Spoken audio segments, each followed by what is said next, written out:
Welcome to the Unfazed, Unedited podcast, where we provide commentary on complicated topics in an uncomplicated format. I'm Dr. Shaunna Payne Gold, and I go by she, her, hers pronouns. And I am here with Dr. Lisa. How are you doing? And we have not crossed paths other than virtually this time, right?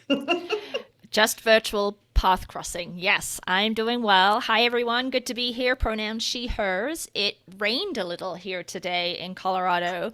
So the morning was a bit gloomy, but now it's back to blue skies and sunny. But I think today, the day that we're recording, is the first day of fall, first day of autumn. Yeah, that's right. That's right. And Yeah. I'm certainly feeling like the turn because we also had a little bit of rain last night. And so woke up this morning, was a little bit disoriented because the sun Mm-hmm. wasn't really coming out until later Yeah. in the day. So yeah, I'm with you on that. It must be fall, which is actually my favorite time of year because Okay. I don't want it too freezing cold, but I don't want it too hot. So this is like the perfect in between where it's like hoodie weather going on. So yeah, Mm-hmm. I'm very okay with hoodie weather. So yeah. Yeah. Yes. So for listeners who watch this on YouTube over the next several months, you shall see an array of hoodies on Shauna as she works Oh through yes. her many hoodies.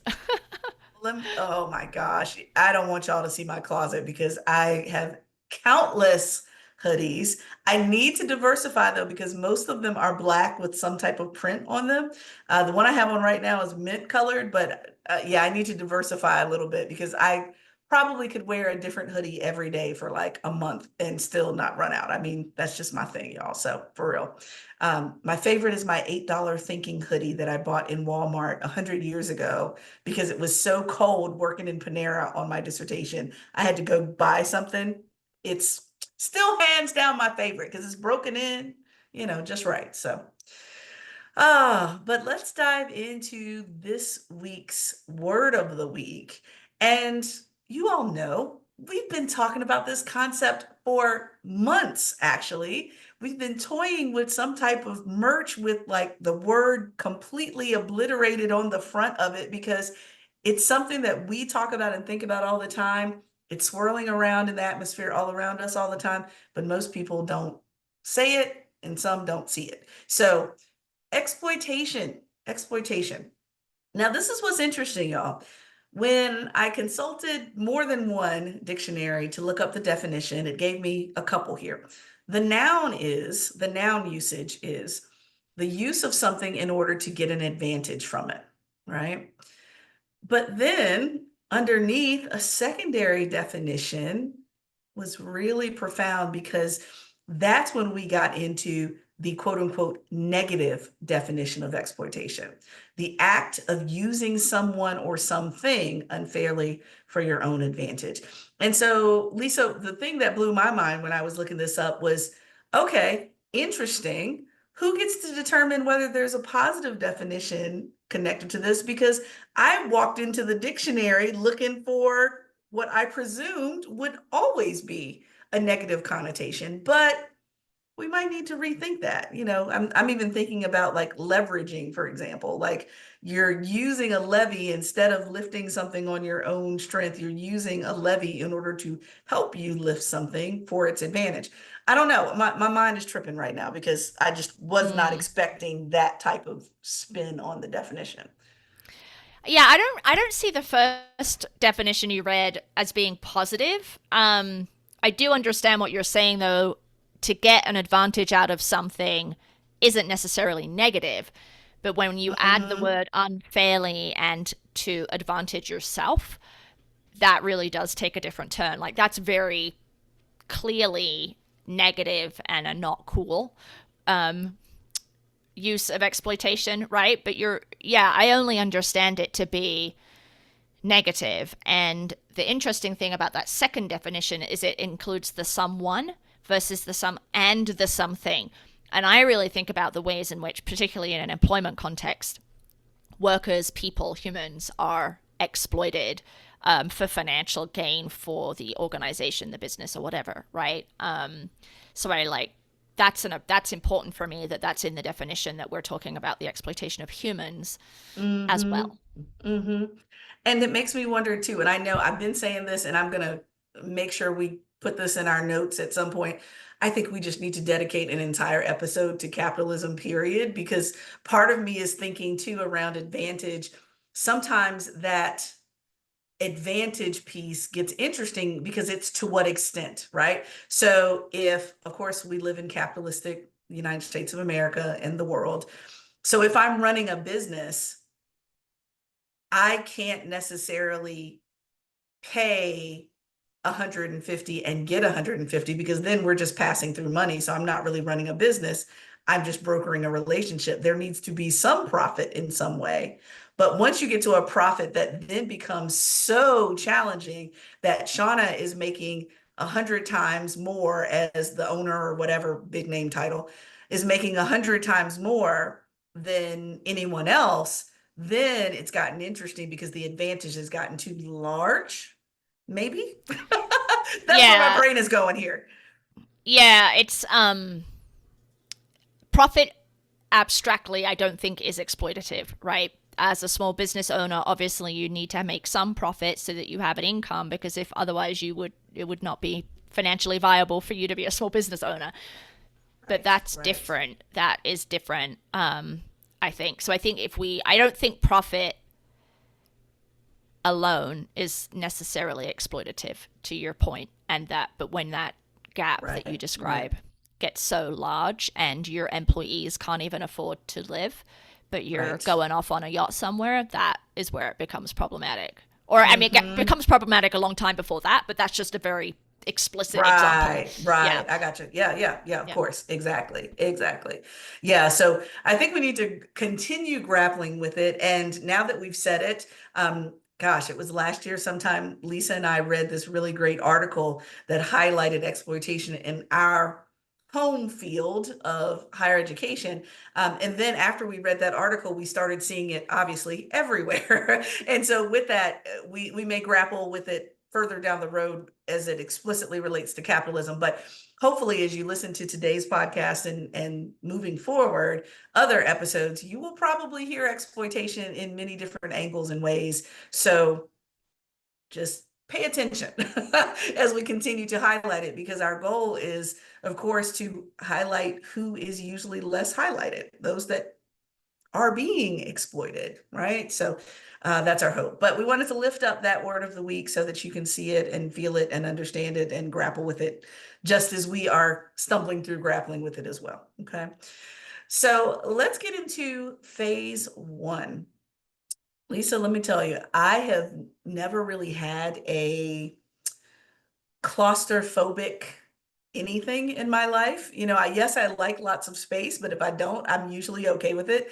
But let me tell you, I was watching a new commercial for a Lifetime movie, and I know y'all, we're not into truly Hallmark Lifetime TV movies for the holidays yet. But this one was interesting to me because it ironically brought back so many memories. There's a new or newish movie that's going to be on Lifetime. Actually, I believe it was on Lifetime TV last night, called Buried Alive and Survived, right? Now, look, I saw the commercial and it has one of my favorite actresses in the movie itself. And isn't it interesting how new things can remind us of old things that we forgot even existed, right? And so as I watched it, I said, that's interesting. So that's not new. Like I'm looking at Eva Marcille, and she's a former contestant on America's Next Top Model. She was a winner one season, and so she stars in the movie. And I see the commercial. She has this flashlight where she finds herself in, an old pine box, literally buried. And of course, it is a situation where she's buried by her spouse, her husband, her partner, whomever it may be. And then I'm thinking, okay, I am not too far off base. This has to be an old movie. Where am I remembering this from? My mother used to love this movie. It was a made for TV movie called Buried Alive, and it was out in 1990. And now that I look at the rating on that film, frankly, y'all, I shouldn't have been watching that movie. Like, I don't even know how I know this movie exists because when it has thriller, horror, yeah, it was made for TV, but it was kind of PG-13-ish, right? I'm like, ain't no way I should have been watching this movie, Lisa. But it was a made for television horror film where Tim Matheson played in it, Jennifer Jason Leigh played in it. And what I think was really interesting is that it was a diabolical explanation of, unfortunately, a situation where there was, at the very least, a domestic violence situation going on until finally the husband, spouse, partner decides, you know what, I'm gonna figure out a way to get rid of her. And I can't recall whether she ate something or it put her to sleep and he thought it actually killed her or whatever happened. But she wakes up or comes to consciousness again, buried in a box. And so lots of parallels here.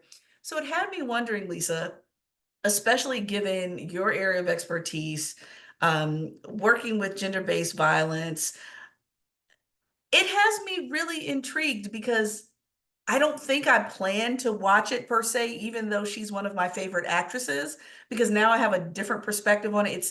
It's not even, not that it isn't horrific, but to me, it's not a genre of horror. It just seems like exploitation of gender-based violence to entertain some people, some groups of people who feel entertained by it. And at this stage and phase in my life, I feel fortunate that I have not experienced it, but I also don't consider it entertainment. So I'm wondering what you think about this whole, are we exploiting people's stories, experiences? It is actually based on real life scenario. Are we exploiting people for our entertainment or not? And I'm leaning towards yes, but I'm not in your field. So what do you think about it? Yeah, that's a really hard question because for so long, domestic violence, sexual violence didn't get any attention, right? It was just this quote unquote domestic issue, keep it in the home, just horror stories. And we know that intimate partner violence leads to murder a lot, right? So there are a lot of people who are the victim in those situations who actually are then murdered by their intimate partner.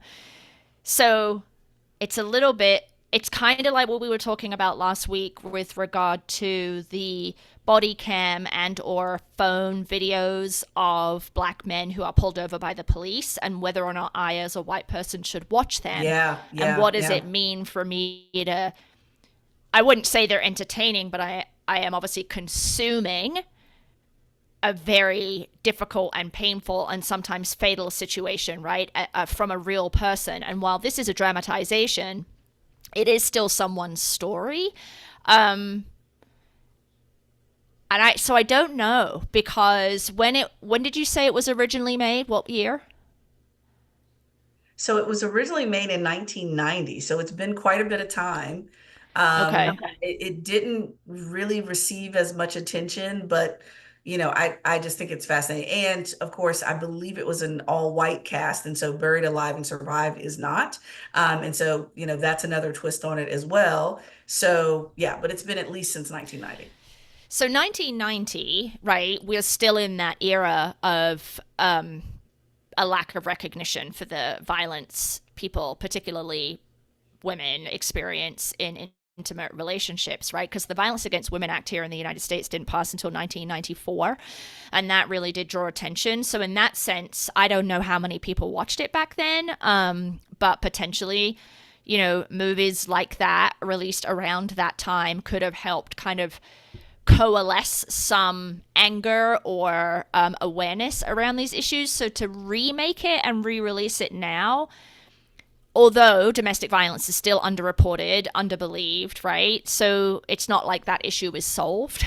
But yeah, to sit there for like 90 minutes and kind of watch that and get on the edge of your seat and know that that really happened to someone, that feels uncomfortable for me. And I'm not like, so I don't really know, Shaunna, in answer to your question, whether or not we should be dramatizing really horrific, difficult, and painful events. I mean, think about 9/11, right? There was the, what was it, United 93? That was a dramatization. I mean, that probably was absolutely horrible to watch for people who were very close to it, and maybe for people who weren't, right?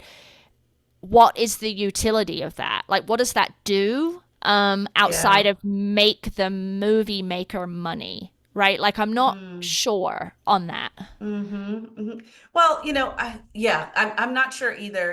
I think even if even if it didn't directly affect you, your loved ones, your family members, your friends, and so forth, most folks who I know who are New Yorkers usually don't want any consumption of anything related to 9/11, period.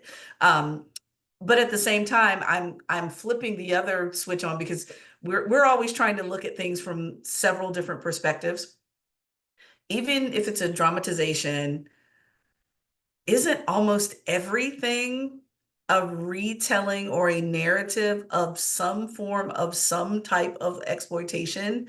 Like when you think about certain stories or even certain shows that have been, I mean, countless series of CSI, NCIS, so some of these shows that were literally built on the storytelling of um, surviving something or solving a case of some type of crime that's occurred. That's when I think things are really interesting because it's like if we there's a show for everyone, there's an audience for every show. If we then decide not to create art that imitates life, then maybe we just literally like limit the amount of art we have.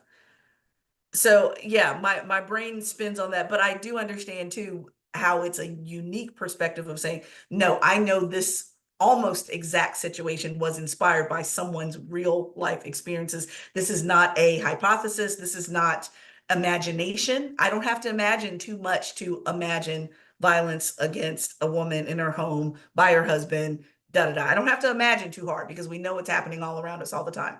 So yeah, I just toggle between art imitating life, life imitating art. And again, the exploitation may be to what extent, right?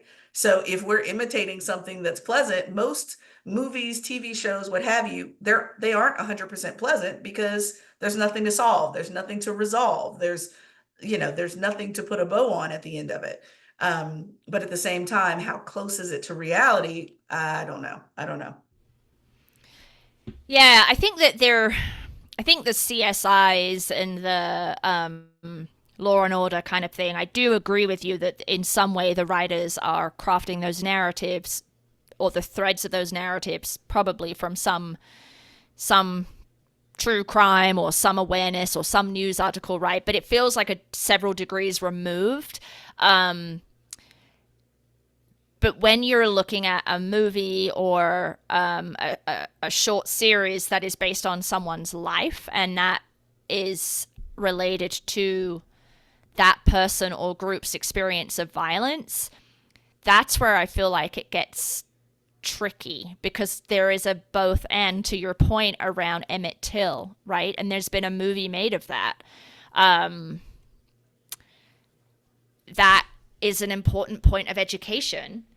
Like, but it's yeah, I don't know. I can't like I feel like I'm like rocking backwards and forwards here between Yeah, yeah. the cost, like not cost, not a financial cost, but cost benefit analysis in terms of what is the cost of not telling these stories, but then what is the Mm, cost of telling these stories to the people who are most close to it, right? Even if mm-hmm, they give their permission for the story to be told, right? Like mm-hmm. I don't know, it doesn't feel clear to me. Oh, and then let me add one more layer onto it as well. The remake of this movie is almost all people of color. And especially when we know the disparity of people of color specifically getting certain roles. Again, I'm in this catch-22 situation where I don't want to sit on a high horse and say, you shouldn't tell these stories that are traumatic about, horrific experiences. And then the converse of it is, but This is giving jobs to real life people of color who are already centuries behind in the arts from getting their flowers. So why would you say that as well, so that we don't have these opportunities for them as well? So all these additional layers to it. I have no resolution to my conversation, but I just thought it was important for people to think about, especially when there's a real life tagline on movies, shows, so forth. How much is that being exploitative and how much is it not? Like, for example, Lisa, I believe you and I both watched Jamie Foxx's movie, The Funeral, for example. Um, that was also a real life story. Some folks may have felt exploited because their story, yes, it was retold for people to know that didn't know previously, but how it was told to me was quite beautiful compared to other things I've seen that was quite gory. So, we're talking about art. It's very subjective. Okay, let me stop right here because I'm getting worse and worse and worse when it comes to my confusion over this topic. But just know that I've been grappling with it, y'all. And as much as I consume wonderful movies and stories and even documentaries, yeah, it's not that simple. It's just not that simple. No, it's never that simple. Mm-mm, so, never. okay, so let's move into phase two, and we're kind of continuing on a little bit of a media connection here. So, I Yeah, wanted to talk about my ongoing frustration with the news media that we have talked about a little bit before, but in particular, okay, so here's actually connected to this the first phase, right? I'm going to use an example which is going to undercut my argument a little bit because I want to stop using the example, but it's the example recently around Ohio and Haitian immigrants allegedly eating pets, right? That has been fully debunked, lie, not true, fabricated, right? But what I'm struggling with is that news outlets continue to mention it. They continue to talk about it. And even when talking about it, as I just did, following it with a "this is not true, this did not happen," right? Um, there is research that shows that just the repetition of the myth or the lie, even if you couple it with fact, doesn't actually reduce the number of people who believe it, right? So you're not actually correcting people, even if you provide them with the correct information. So then I look at news outlets I consider reputable, and they are continuing to talk about it. And so I feel like all that does is give air to this horribly xenophobic and racist lie. And then the other piece that's bothering me about it is the way that they talk about it. They don't say that it is a racist lie. I've only heard one news outlet, and that is a podcast called On the Media out of New York that specifically critiques the media, call it a racist lie. And everyone else, so that's NPR, New York Times, Washington Post, like all these good kind of centrist, center left news outlets are saying falsehood, or maybe not even that explicit. They're saying no credible evidence, or no basis for those allegations, right? And what I feel like that does rhetorically is it creates space for people to say, oh, there's currently no basis for this. Or what you're saying is there's currently no credible evidence, but there could be, and I just need to find it, right? Versus it is a barefaced lie pulled out of racist tropes around immigrants and in particular Haitian immigrants, right? And so I'm really angry that the media is A, continuing to talk about it and give it air, and B, they're not shutting it down more mm, explicitly, right? This mm-hmm, whole no credible evidence thing is different to me than saying it mm-hmm, is a lie, right? Um, mm-hmm, and so I'm mm-hmm. not intending to give it more airtime. So that's why I'm saying I'm kind of undercutting my argument here. But my critique is really about the ways in which the news media continue to cover very badly the shit that comes out of Mm, Trump's mouth and his cronies' mouth that is just like mhm, demonstrably false, right? mhm, mhm. So Yeah, I don't know what your yeah. thoughts are, Shauna. Well, let me throw a little wrench into the conversation around that too. Um, yes, I 100% agree that the tone needs to be more forceful around what is a lie and what is the truth. I get that piece of it. And I agree because the various way, I mean, did they just break out a thesaurus and figure out all the different ways to say lie? I mean, that's what it feels like, right? Now, let me throw a little bit of Jim Crow into the conversation. Okay.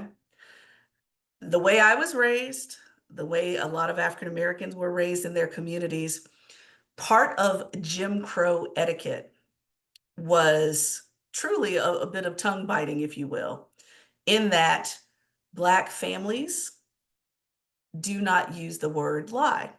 Instead, there are alternatives like, they told a story about that, right? Not a narrative meaning story, but they told a story as in that was not the truth. Or they told a fib, for example. And that was part of Jim Crow etiquette. Why? Because remember, let's put on the white gaze and the white perspective. The white perspective was to assume that Black people were by default liars, not telling the truth, connected to some type of criminal behavior, lazy, all these other things. And so, in order to not be seen as liars, Black families, Black communities, descendants of the atrocity of slavery, they removed the word lie from their vocabulary. So if I went home right now and talked to my 70-plus-year-old parents and my 99-year-old grandmother and said the word lie, that would be considered disrespectful and not okay in that house. There would be some visceral reactions to me using the word lie in that house, right? And in a lot of Black homes. Now that's not the case. Now younger people will say flat out, you are a lie. You told a lie. That is a lie. That would not be uncommon, but when it comes down to the trickle down of Jim Crow effects, that's usually not in our vocabulary. And so what happens when you have this dichotomy of most news outlets, let's set aside race and color for right now, most news outlets that sound like they're not comfortable saying the word lie or being more forceful with the language, but then also at the same time, we're talking about 45 who already carries the white male privilege of usually never being considered a liar. And so now we have to combat that and interact that, because what we know based on the data, Lisa, I don't remember the percentage, but it was a large percentage of lies that were specifically told in the one and only debate with him and Vice President Harris. And so given that, I'm tying this together to say, I wouldn't necessarily think that telling a story or not the truth or not founded, unfounded, that wouldn't land on my ear as problematic simply because how I've been raised. But at the same time, I still feel like I wish these news outlets would be more forceful, given that there's so many lies that have to be turned over that come out of his mouth. So I'm grappling with the both hand of that. So for you, it's really the language doesn't land on you in a problematic way. It's not that news media outlets are operating from a Black African American perspective and not using the term lie. So you're thinking about it, what it communicates to you versus how it is restricting them. Exactly. Okay. Exactly. Exactly. Because I know Mm-hmm. obviously they're not coming from an African American perspective, but at the same time, I didn't pick up on it the same way you picked up on it Oh, because, interesting. yeah, because when I hear it's Yeah. unfounded, I'm like, oh, not the truth. Once again, keep it moving. Um, Even as I'm very comfortable with the definition of a lie, I don't use that word lie very often because I usually don't need to. I'm usually not telling one. I'm usually not placing myself around people who do. The majority of the time where I place Mm-hmm. myself around lies is when I'm hearing some news about him. Yeah. Yeah, and I do think there are some journalistic ethics related to the word lie, but I also Uh-huh. think that's an excuse, right? I also think Mm-hmm. that is a self-imposed restriction that Mm, hamstrings the media's ability to hold a serial and pathological liar accountable, mm-hmm. and at the Mm-hmm. same time continuing to just repeat the myth, even with a kind of tepid correction, just furthers the problem. Like NPR sent reporters to Springfield, Ohio. And I'm like, why are you sending reporters there? You're giving it life by sending Mm-hmm. reporters and spending money to go there and interview people about it, even if you're trying to understand the impact. Like, Mm. you're giving that life and you're keeping that ship sailing. Like, the news media just needs to be like, this, he said this in the debate, it is a lie or it is unfounded, it is not true, but, and then stop talking about it, right? Yeah, that's what I was going to ask. What would be the best alternative to intercepting the lie, given that we're trying to what we're trying to do right now, what you described is let's starve the lie. Like let's starve Yes. it. Let's not give it energy. Let's not give it any more airtime. Let's not report on what a lot of people have called non-news.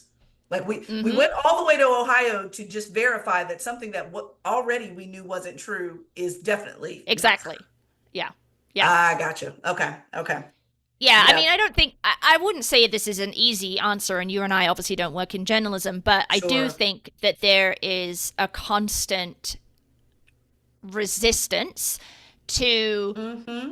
really shutting this stuff down and not giving it air because of fear that, what, as we've talked about before, that news outlets will be called biased. They're gonna Mm-hmm. get called biased. Any negative anything that comes towards Trump from the news is going to be called biased. I mean, because that's Oh just yeah. how he rolls, right? Oh yeah. And Oh yeah. covering that lie to the same degree that you might cover Vice President Harris's economic policy, or like, they're not the same, right? Like you, exactly what you said, Shaunna. You need to starve it, right? Because we're, how many weeks are we from that debate, and that bullshit emerged before the debate, and we are That's right. still talking about it. And so all Yeah. these people that Yeah. think about the deep state or don't believe mainstream media, right? They keep hearing it, Mm-hmm. and they're not, and Mm-hmm. I don't think that's helpful. So anyway, Yeah. I'm obviously Yeah. getting very irritated by it. So we can Mm-hmm. move on. Mm-hmm. Well, no, no, no. But what you're saying, just to, kind of give us a bullet point to what you're saying about this is it's kind of that phrase my grandmother used to say all the time, what is it? Feed a flu and starve the cold or something like that. She used to say all the time. When it comes to this, feed the truth and starve the lie is sounds like what we need to do, right? Because what it sounds like, it's an opportunity cost thing. If journalists are spending more time chasing down lies, then they're spending less time feeding truths, because you only have but so much Yes. time as a Yeah. journalist, right? So Yeah. that's Yeah. what it sounds like, I don't want to say resolution is, but that's how we might want to redirect our energy when it comes to journalism coverage of all of this before, during, after the election. Are Mm-hmm. we feeding the truth or not? Yeah, that's I'm a not great way sure. to wrap up this phase. I think that is exactly the Yeah. problem, and I'm just, yeah, it's just disappointing to see the news media make the same mistakes again. Like, they haven't Mm. learned anything. Yeah. Yep. But Yep. Absolutely. Absolutely. yeah, all right. All right. Well, let's move into our phase three. And let me just tell you, y'all, if me and Lisa's friendship wasn't already solidified, it went to a whole new level when I was sharing with Lisa some of my frustrations, with not with the client themselves, but I'm collaborating with someone, and that collaboration was starting off on the wrong foot. I mean, lateness, I mean, unprepared, I mean, just complete disregard. Oh, I didn't tell you that part. The collaborator has consistently misspelled my name, and I've had to consistently respell and correct on my name. Like, all these different things were happening with the collaborator, right? And so I'm ranting and reeling to Lisa, and she's my listening ear as I'm telling her all this stuff. And I finally take a deep breath, and Lisa says, "Is the person white?" And I just wanted to, it was such a good point of humor and laughter for me, because when I think about it, I think that Lisa is literally the first white person to ask me if the person I'm speaking of is white, right? Which made me giggle. And I had to do a little bit of self reflection. Regardless of who you are, if you ask the race of the person that seems to be problematic or have problematic behavior, it's like when you share the race of the person, it seems to give context to the entire exchange. Like if I had said, no, they actually aren't white, then it's like, okay, well, how does your mind shift in a different way? Like, okay, I expected this one thing from this group and it's true or not. And so if it's not true, I have to shift to another context. It's such a fascinating question because, again, I had never heard a white person ask if the problematic encounter was occurring with another white person. Um, and in some ways, because I know I have asked that question as a Black person of other Black people, and it made complete sense to everyone. Like literally, you can see other Black folks' body language completely change when it's like, yep, they were such and such, fill in the blank. Oh, that explains everything. You don't even have to tell me the rest of the story because now that I know the person's race, it then explains what we have. I think we're flirting with stereotyping here, but it does explain often patterns of behavior that we have experienced within a certain identity, right? So if, let's say, Lisa, if I'm speaking to you woman to woman, and I explain, I don't give you the gender of this person, but I say this person keeps interrupting in the meeting. They keep talking over people. You know, they won't listen to one group of people, but they will listen to another group of people. And you said, and you would say to me, what? Are they a man? Sorry, I was trying to unmute mute quickly. I would ask that question. Yes. Are they a man? And so as insiders to our gender, Mm-hmm.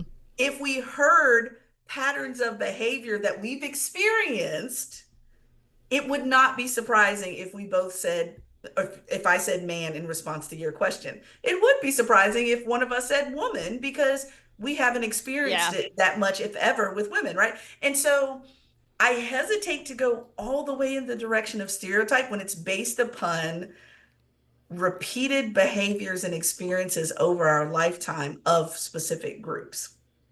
And Mm-hmm. so with that, it was just, I had a little chuckle, y'all, when Lisa asked the question. I said, girl, you are the first white person to ever ask me that about another white person. I just got to pause and just relish in this occasion right now because this does not Mm-hmm. happen to me.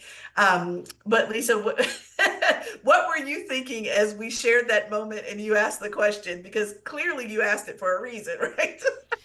Yeah, I mean, it was the disrespect, right? The lack of preparedness, the lack of what I understood to be the lack of seriousness that they were taking of the Oh, assignment, yeah. and then coupled with you being a woman of color, it just felt to me like, oh, I could totally see a white person being this dismissive of your time and disrespectful of your needs as a partner on that project, right? Because white people do that shit all the time, right? Like they think the world revolves around them. Like we Mm-hmm. talked about this decentering whiteness, right? And like Mm-hmm. I'm not. That's why I thought the person was white because it feels like that behavior among white people doesn't get called out, right? And Yeah, yeah, yeah. we would as a society we might ascribe pretty negative stereotypes to women, people of color, folks with disabilities, and ask those questions fueled by those negative Mm-hmm. stereotypes. But these shared experiences of white people's behavior of disrespect and Mm-hmm. dismissing behavior like that never gets named, right? So that's Mm, why, like, I yeah, was just like, yeah. it just felt like a very white person thing to do in the context of your project and your Yes. identities, right? Yeah, yeah, yeah, because you certainly had detail to it. So yeah, it wasn't as if Lisa launched out with no information about this. Lisa had a lot of context about it. Short of living it herself, she had a lot of context with it, right? And so, with that, I think what's really interesting is, again, Lisa, you and I train all the time around concepts of bias and stereotype and identity, just from a foundation of understanding around these topics.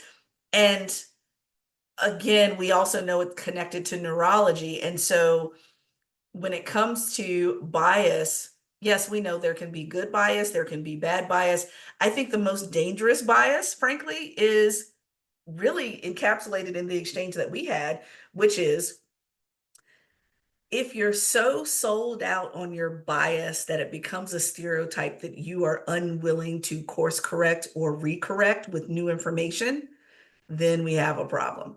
right? Because I won't out the individual that we were talking about, but the question was, is the person white? The person, in fact, was not white. And so if Lisa did not have an open mind to say, okay, now I have a different reframe versus no way, no way, they got to be white. I'm not even having this conversation anymore because they must be white and I'm locked in on the whiteness. How open are we to being course corrected with new information based on how we navigate the world? And that's where I get stuck sometimes, Lisa, is that when I'm working with people, working around people, training people, just engaging with people that are unwilling to course correct. It's almost like a brain detour. The detour, you thought you were going to the right, but there's a big sign that says, I'm sorry, you can't go that direction because what you thought was available is not available. So you have to take a detour and go a different direction. Most people don't want to take that detour and go a different direction. That leaves us being very Right. dangerous when it comes to our presuppositions of who people are, how they function. Yeah, all of that.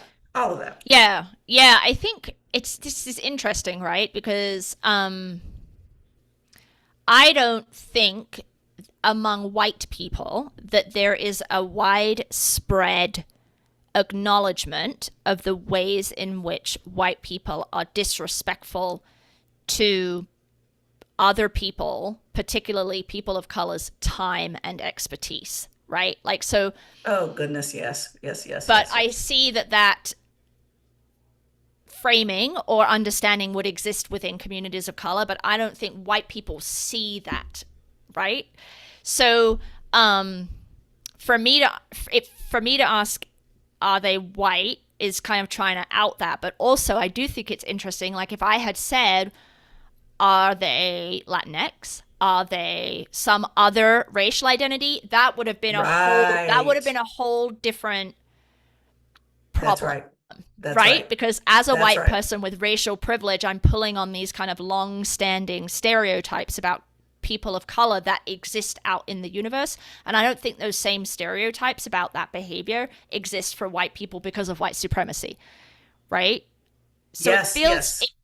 it feels different for me. And if you don't agree, that's totally fine. But I feel like me labeling this person as white, while incorrect, and I understand that, doesn't feel like Hmm. the same as me labeling them as a person of color if I had made that was my question, right? Oh, absolutely. Absolutely. And to your point, again, it's the type of labeling, the type of presupposition, because what we're saying is that there are certain groups of people, even if the assumption is wrong, they get a positive assumption, whether if it's another group or a usually historically excluded group of people, they get the negative version of that presupposition, right? So let's be clear, Lisa. I've read the studies on this. Let me give a like a professional example of this. Two people walk into the meeting late. One of them is a white man. The other one is a woman of color. The white man, even if they walk in at the same time, the white man is given the benefit of the doubt because he's really busy doing work versus the woman of color who we know traditionally and based on what exploitation, she may have had a even better reason for being late because she's probably doing 17 people's jobs and her talent and her expertise is being exploited in numerous ways. The assumption is that the woman of color was just lazy and trifling and just didn't feel like showing up, so she got here when she wanted to. Maybe the white guy was lazy and trifling and just strolled in when he felt like it because y'all are on my time, whether he's the senior leader or not. I didn't give any rank on any of this. And the woman of color, and sometimes white women as well, the presumption is that they're not professional or they're not equipped for the job. There has to be some negative reason as to why there was the same outcome. We're clear on that. We know there's tons of Yeah. examples in Yeah. regard to that. And so Yeah. the assumption or the presupposition, again, we can be wrong either way, but it is the presumption that the positive presumption is usually not for people like you and I, Lisa. Right. Right. Yes, and so me negatively assuming that the person was white in your scenario is an unusual response, clearly, right? And it's Uh-huh, funny because uh-huh. even in that research piece you just shared with me, I'm thinking in my head, oh, the white guy is just entitled and thinks he can roll into the meeting whenever he wants because he's never held accountable. There That's where you I go. went with it, right? Oh, for But yeah, sure. For sure. yeah, yeah, Exactly.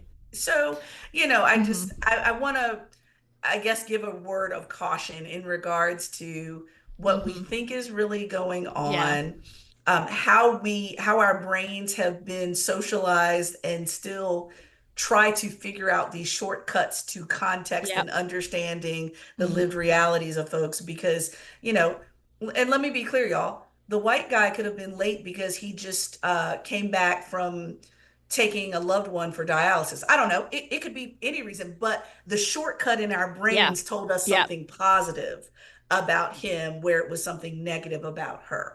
And so I just want us to constantly question our brain shortcuts because they can lead us astray. Sometimes they're right, but sometimes they're wrong. And we need to be okay with fixing those shortcuts when we go a little bit astray here. Yeah. yeah, absolutely. All right. Yeah. Well, on that note, with a lot to think about after this week's discussion, let's wrap it up Yes. for this week. Dr. Yes. Shaunna, where can folks find us? All right. Well, where you can find us is a lot of places. You can find us on YouTube, of course. You can find us on Apple Podcasts or Spotify. Definitely Instagram. You can find us there. LinkedIn at Unfazed Pod.